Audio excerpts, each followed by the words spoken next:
जय हिंद साथियों। पादप जगत से साथियों आरपीएफ एसआई में प्रश्न पूछे जा रहे हैं, तो मैं इसको एक ही वीडियो में खत्म कर रहा हूँ। पूरे पादप जगत को आप इसे पढ़ के जाइए, स्पीड करके वीडियो को देख लीजिएगा और प्रश्न आपको जरूर इससे देखने को मिलेगा, क्योंकि अभी एग्जाम बचा हुआ है, ठीक है ना। तो जिनका एग्जाम नहीं हुआ वो जरूर इस वीडियो को देखें। चलिए फटाफट इसको हम खत्म कर देंगे, ज़्यादा समय नहीं लेंगे। देखिए पादप जगत की बात करते हैं। यह यूकैरियोटिक एवं बहुकोष के जीव होते हैं। यूकैरियोटिक का मतलब साथियों क्या होता है? जिनमें अच्छे से केंद्रक पाया जाता हो, जिनमें कोशिका का जो अंग होता है उसको ढकने के लिए अच्छे से झिल्ली वगैरह पाया जाता हो, उसे यूकैरियोटिक कोशिका कहते हैं। बहुकोष के क्या होता है? जिनमें बहुत सारे कोशिका हो, उसे बहुकोष के जीव कहते हैं। तो पादप जगत क्या होता है? इसका कोशिका कैसा होगा? इसका कोशिका केंद्रक यूकैरियोटिक टाइप का होगा और इसका बहुकोष के होगा। यह प्रकाश संश्लेषण द्वारा भोजन का स्वयं निर्माण करता है। यानी पादप जगत के जो जीव होते हैं, यानी पौधा जिसका बात हम कर रहे हैं, वो क्या करते हैं? प्रकाश संश्लेषण करते हैं। ये सब बात आप जानते हैं। इनकी कोशिका भित्ति सेलुलोज की बनी होती है। किसकी बनी होती है? सेलुलोज की बनी होती है। कोशिका भित्ति आपको पता है कि कोशिका को ढकने के लिए क्या होता है? कोशिका झिल्ली होता है। और कोशिका झिल्ली के ऊपर भी एक परत होता है जिसे कोशिका भित्ति कहते हैं। और कोशिका भित्ति सिर्फ किस में पाया जाता है? पादप जगत में पाया जाता है। जनन की बात करें, पादप जगत में किस प्रकार का जनन होता है? लैंगिक भी होता है और अलैंगिक दोनों प्रकार का होता है, ठीक है ना। साथियों अगर बात करूँ मैं आगे इसका, अब पादप जगत को क्या करते हैं? इसका जो क्लासिफिकेशन है वो करते हैं। फूल एवं बीज के आधार पर पादप जगत को दो भाग में बांटते हैं। फूल एवं बीज के आधार पर पादप जगत को दो भाग में बांटते हैं। पहला कौन हो गया? आपका क्रिप्टोगम्स। क्या हो गया? क्रिप्टोगम्स। देखिए मैं आपको पूरा थ्योरी दे रहा हूँ, आगे भी देता रहूँगा, इसलिए चैनल को सब्सक्राइब कर लीजिए। क्रिप्टोगम्स हो गया, दूसरा हो गया फेरेडोगम्स। क्रिप्टोगम्स को हिंदी में अपुष्पोद्भिद बोलते हैं, फेरेडोगम्स को पुष्पोद्भिद बोलते हैं। क्रिप्टोगम्स को साथियों हम तीन पार्ट में बांटते हैं। कितना पार्ट में बांटते हैं? तीन पार्ट में।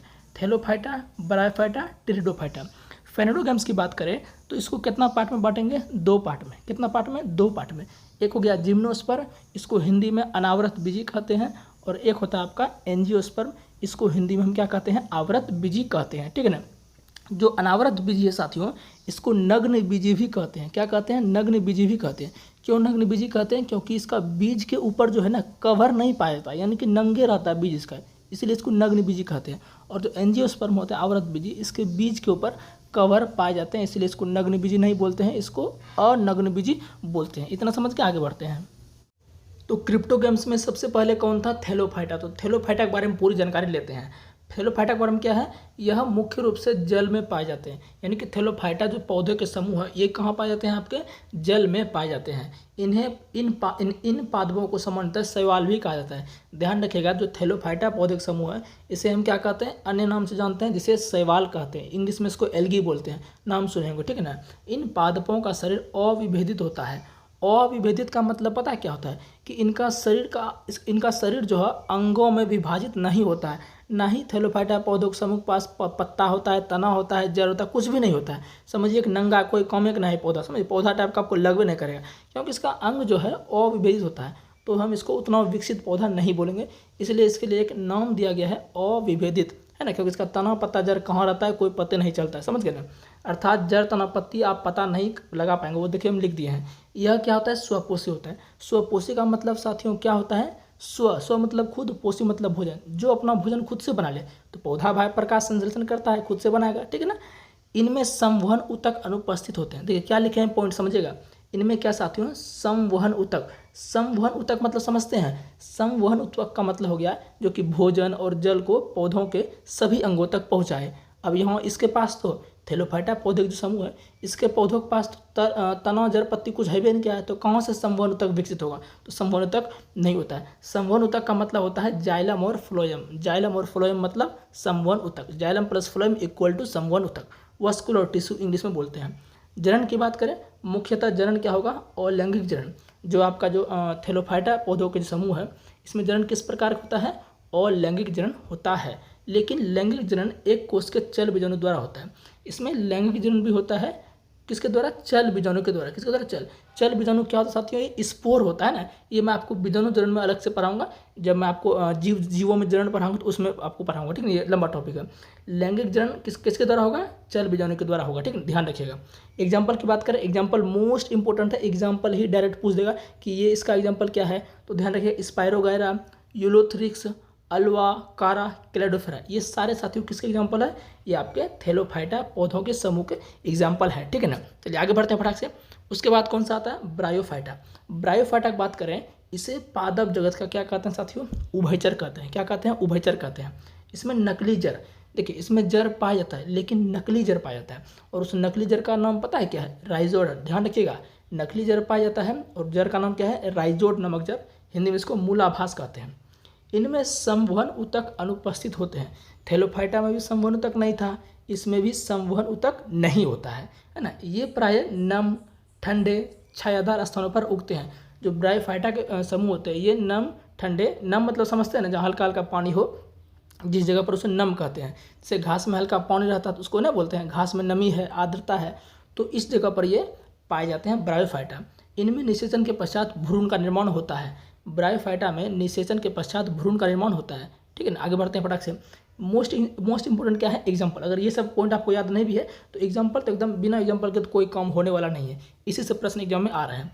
लीवरवर्टस, रिक्सिया, मॉस, मर्केसिया, फ्यूनेरिया, स्फैगम। देखिए हमने आपके लिए बहुत सारे एग्जाम्पल दे दिए, क्योंकि अब जो है नॉर्मल एग्जाम्पल नहीं देता है आपको, जो इसका नेक्स्ट एग्जाम्पल है एक्स्ट्रा एग्जाम्पल याद रखना पड़ेगा। ठीक है ना, लिवरवर्टस, रिक्सिया, मॉस, मर्केसिया, फ्यूनेरिया, स्फैगम, ये आपका क्या है, आपका क्या कहते हैं, ये ब्रायोफाइटा का एग्जाम्पल है। ठीक है ना, प्रजनन के लिए जल की जरूरत होती है, ये पॉइंट इंपोर्टेंट। प्रजनन के लिए क्या होती है, जो ब्रायोफाइटा के जो समूह होते हैं उनको प्रजनन के लिए जल की जरूरत होती है। आगे बढ़ते हैं फटाक से। देखिए आपको रिवीजन की तरह हम करा रहे हैं ताकि फटाक से क्वेश्चन आए तो एग्जाम में इसको बना ले। इस समूह के पादपों को वानस्पतिक सर्प भी कहा जाता है। देखिए टेरिडोफाइटा के जो ग्रुप होते हैं, इसके पौधों के जो समूह होते हैं, इसको क्या कहता है, वानस्पतिक सर्प भी कहा जाता है। इन पादपों का शरीर जड़, तना, पत्ती जैसी संरचनाओं में विभेदित रहता है। ये थोड़ा सा क्या, देखिए जैसे जैसे आगे बढ़ रहा है तो वो विकसित पादप का समूह आ रहा है। थैलोफाइटा उतना विकसित पादप नहीं था, ब्रायोफाइटा उससे थोड़ा सा विकसित हुआ, टेरिडोफाइटा उससे भी विकसित हुआ, अभी और आएगा तो वो और विकसित होते जाएगा पादप का। ठीक है ना, इसी तरह हम जंतु जगत में भी देखते हैं। इन पादपों का शरीर जड़, तना, पत्ती जैसी संरचनाओं में विभेदित रहता है लेकिन उतने वास्तविक नहीं होते। देखिए विभेदित रहता है लेकिन आपको रियल जो जड़, जो वास्तविक जड़ होना चाहिए, वास्तविक तना होना चाहिए, वास्तविक आपका पत्ती होना चाहिए, वैसा नहीं रहता है। समझ गए ना। चलिए आगे बढ़ते हैं। ये पादप मुख्यतः क्या होता है, स्थलीय, यानी कि ये जो है स्थल पर पाए जाते हैं। ज़्यादातर ये आपका स्थल पर पाए जाते हैं। इनमें संवहनी ऊतक पाए जाते हैं। देखिएगा थैलोफाइटा, ब्रायोफाइटा में संवहनी ऊतक नहीं पाए जाते हैं, लेकिन टेरिडोफाइटा में पाए जाते हैं संवहनी ऊतक। ध्यान से रखिएगा। इनमें निषेचन के पश्चात अंडे भ्रूण में परिवर्तित होते हैं। इनमें निषेचन के पश्चात अंडे भ्रूण में, इनको आप इसको याद मत रखिए, ज़्यादा इंपॉर्टेंट आपके लिए नहीं है। ठीक है ना, ये डिटेल जब अभी तो मैं डिटेल आपको नहीं बता रहा हूँ क्योंकि रैपिड रिवीजन है। ये पौधे नम, छायादार पहाड़ों जैसे जगह में पाए जाते हैं। ठीक है ना, मोस्ट इंपोर्टेंट क्या है, एग्जाम्पल। एग्जाम्पल देखिए यहाँ पर क्या है, fern, horsetail, marsilea, club moss, है ना, ये सारे क्या है, ये आपका टेरिडोफाइटा के एग्जाम्पल है। जनन क्या होता है साथियों, लैंगिक एवं अलैंगिक दोनों प्रकार का होता है। ठीक है ना, और लैंगिक जनन बीजाणुओं के द्वारा होता है। किसके द्वारा होता है, बीजाणुओं के द्वारा होता है। मैंने आपको बोला था ना ये अलग टॉपिक है, जीवों में जनन, उसमें आपको पढ़ाऊंगा। ठीक है ना, फिलहाल आप रिवीजन करिए। अब बात करते साथियों अनावृत बीजी। देखिए यहाँ पर हमने आपको क्लासिफिकेशन जब किया था पादप जगत का, देखिए यहाँ पर पादप जगत का क्लासिफिकेशन किया दो पार्ट में, क्रिप्टोगैम्स, फेनोडोगैम्स। क्रिप्टोगैम्स को तीनों हम अच्छे से देख लिए। अब देखते हैं फेनोडोगैम्स को। ठीक है ना, इनमें पहले क्या आता है, जिम्नोस्पर्म, इसको हिंदी में क्या कहते हैं, अनावृत बीजी, इसको देखते हैं। फिर एंजियोस्पर्म को देखेंगे, तो फटाफट इनको हम देख लेते हैं। ठीक है ना, तो अनावृत बीजी को पहले हम देख लेते हैं। ठीक है ना, इसको इंग्लिश में क्या बोलते हैं, जिम्नोस्पर्म। दोनों आपको ध्यान रखना पड़ेगा, इंग्लिश हिंदी दोनों। जिम्नो का मतलब साथियों क्या होता है, नग्न। जिम्नो का मतलब क्या होता है, नग्न, और स्पर्मा का मतलब होता है बीज। देखिए जिम्नो नग्न, स्पर्मा बीज, तो यानी कि नग्न बीज। मैंने आपको पहले भी बोला इनको नग्न बीज कहते हैं, क्योंकि इसके बीज के, जैसे मान लीजिए बीज है तो बीज के ढकने के ऊपर कवर नहीं होता, इसलिए नंगा बीज बोलते हैं, नग्न बीज बोलते हैं। ठीक है ना, आगे बढ़ते हैं साथियों। इन्हें नग्न बीजी पौधे भी कहते हैं, समझ गए। ये पौधे बहुवर्षीय, सदाबहार तथा काष्ठीय होते हैं। बहुवर्षीय का मतलब क्या था, लंबे समय तक रहते हैं। सदाबहार होते हैं। काष्ठीय मतलब कह सकते हैं लकड़ी वाला पौधा, आप कह सकते हैं लकड़ी इसमें होता है। इनमें संवहन ऊतक पूर्ण विकसित होते हैं। संवहन ऊतक क्या होते हैं, पूर्ण विकसित होते हैं। इससे पहले जो था उसमें संवहन ऊतक विकसित था लेकिन उतना ज़्यादा डेवलप नहीं था। इसमें जाइलम में वाहिकाएं एवं फ्लोएम में सहकोशिकाएं का अभाव होता है। अब ये नया पॉइंट क्या आ गया, मैंने बोला था कि संवहन ऊतक का मतलब होता है जाइलम और फ्लोएम। क्या होता है, जाइलम और फ्लोएम। जाइलम के भी 4 पार्ट होते हैं, फ्लोएम के भी 4 पार्ट होते हैं। जाइलम के 4 पार्ट कौन कौन होते हैं, आपका वाहिनिकाय होता है, वाहिकाय होता है, जाइलम मृदु ऊतक होता है, और एक आपका होता है जाइलम तंतु। तो ये इसके 4 पार्ट होते हैं जाइलम के।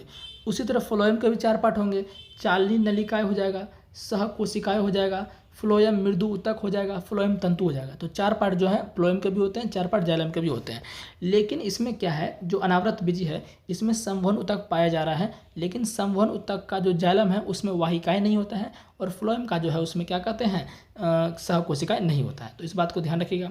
इनमें क्या है, वास्तविक फल का निर्माण नहीं होता है, जो सत्य फल और सत्य फल पढ़ेंगे उसमें इसका निर्माण नहीं होता है। परागन जो है वायु द्वारा होता है। परागन क्या होता है, वायु द्वारा होता है। एग्जाम्पल क्या है, साइकस, पाइनस, गिनको, देवदार, ये सारे एग्जाम्पल याद आपको रखना है, ठीक है ना। आगे बढ़ते हैं, अब बात करते हैं आवृत बीज का। देखिए आवृत बीज क्या है, ये सबसे विकसित है। ये क्या है, सबसे विकसित। पूछ लेगा कि पौधों का सबसे बड़ा जगत कौन सा है, तो एंजियोस्पर्म ही है, इसको आवृत बीज बोलते हैं। जितना भी अभी एग्जाम्पल पढ़ा है, थैलोफाइटा का, ब्रायोफाइटा, टेरिडोफाइटा, अनावृत बीज, इसमें जितना भी पौधा आएगा इन सभी पौधों को छोड़कर जो आपके आएंगे वो सारे किस में आएंगे, एंजियोस्पर्म में आएंगे। यानी आम, केला, लीची, कुछ भी बोल दीजिए, सब आपका एंजियोस्पर्म में आएगा। जितना भी पौधा है सब किस में आएगा, एंजियोस्पर्म में आएगा, ठीक है ना। देखिए एंजियो का मतलब क्या होता है, ढका हुआ, स्पर्म मतलब बीज, तो यानी कि ढका हुआ, बीज जो रहता है वो ढका हुआ, यानी कि सबसे विकसित पौधा है। सब चीज़ें इसमें पाया जाएगा, तना फना जे भी है, संवहन तमवहन सब चीज़ पाया जाएगा, समझ आइए, ठीक है। इन्हें पुष्पी पादप भी कहते हैं। यह पादपों का सबसे बड़ा वर्ग है। यह संसार में सभी जगह पाए जाते हैं, बोल दिए हम आपको, ठीक है ना। अब क्या करते हैं, देखिए सब चीज़ लिखे हैं। संवहन तंत्र पूर्ण रूप से विकसित होते हैं, पुष्प एवं फल बनते हैं, यानी कि फूल भी बनता है, फल भी बनते हैं। परागन विभिन्न माध्यमों जैसे जल, वायु, कीटों, पक्षियों एवं जानवरों द्वारा होता है। परागन क्या होता है साथियों, परागन होता है कि पुंकेसर के परागकोश से जो परागकण है वो स्त्री केसर के वर्तिकाग्र में आता है ना, यही प्रक्रिया क्या कहलाता है, परागन कहलाता है, ठीक है ना। तो परागन जो इसमें सभी माध्यम से होगा, कीटों, पक्षियों एवं जानवरों से होता है, ठीक है ना।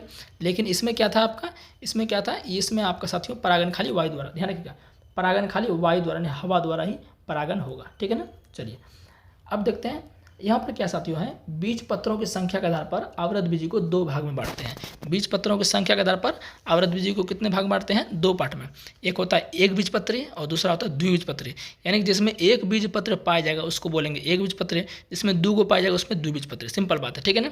अब आइए इनको अंतर से समझ लेते हैं। देखिए पूरा लिख दिया यहाँ पर, आवृत बीजी 2 बीजपत्र वाले बीज द्विबीजपत्री, एक बीजपत्र वाले एक बीजपत्री। अंतर देख रहे थे, अंतर से ना इसमें प्रश्न आपका पूछ सकता है। द्विबीजपत्री में इसमें 2 बीजपत्र होते हैं और इसमें 1 बीजपत्र होते हैं।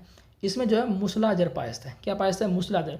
मूसलाजर का मतलब क्या होता है साथियों, जो उतना लंबा नहीं होता है और रेशेदार जड़ होता है, बड़का ये जड़ आपका, ठीक है ना। ऐसे कैसे बहुत निकला रहता है ना, जब कोई पौधा उखड़ेगा तो उसका जड़ दिखेगा, इसमें जो आपका क्या है बहुत सारा एकदम भूसी टाइप का एकदम कह सकते हैं उसको, रेशा टाइप का बहुत निकला रहता है, तो उसको बोलते हैं आपका, हम क्या बोलते हैं इसको, रेशेदार जड़ बोलते हैं। तो इसमें मूसलाजर, इसमें रेशेदार पर जड़ पायस्थ है।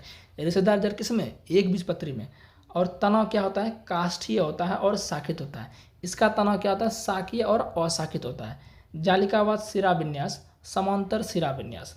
सिरा मतलब समझते हैं ना, मतलब ये पत्ता है, ये पत्ता है ना आपका, ये पत्ता है, इसका जो मतलब ऐसे ऐसे देखे होंगे कि इसमें खंडित रहता है पत्ता का, इसको बोलते हैं हम सिरा। क्या बोलते हैं इसको, सिरा बोलते हैं। तो ध्यान रखिएगा कि इसमें द्विबीजपत्री में क्या होता है, जालिकावात होता है। क्या होता है, जालिकावात, यानी कुछ इस तरह से, कुछ इस तरह से। फिर से एक बार बना देते हैं, ये आपका पत्ता हो गया साथियों, ये पत्ता हो गया, इस तरह से रहेगा, इस तरह से, तो इसको बोलेंगे जालिकावात सिरा।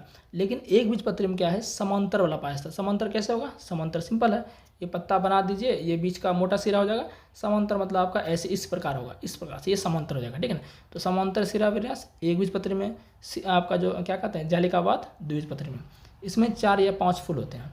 जो द्विबीजपत्री वाले पौधे होंगे ना, उसमें जो फूल की जो पंखुड़ियाँ होंगी, पंखुड़ियों की बात कर रहे हैं, 4 या 5 गुणक होंगे। लेकिन एक बीजपत्री में 3 गुणक होंगे। कितना गुणक होंगे, 3 गुणक होंगे। यह पृष्ठकारी होता है, यह समद्विपार्श्विक होता है। एग्जाम्पल याद रख लीजिए, एग्जाम्पल क्या है, द्विबीजपत्री का मूंगफली हो जाएगा, मटर हो जाएगा, चना हो जाएगा।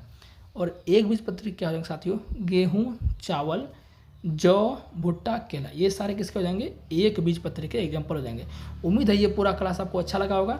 स्पीड करके 1-2 बार देख लीजिए, क्योंकि इससे प्रश्न आ रहे हैं और इससे फिक्स है आएगा, ठीक है ना।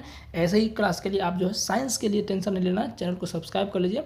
आपको पूरा जो आगे वैकेंसी आएगा उसके लिए हम भी तैयारी आपको करा रहे हैं। तो मिलते हैं नेक्स्ट वीडियो में।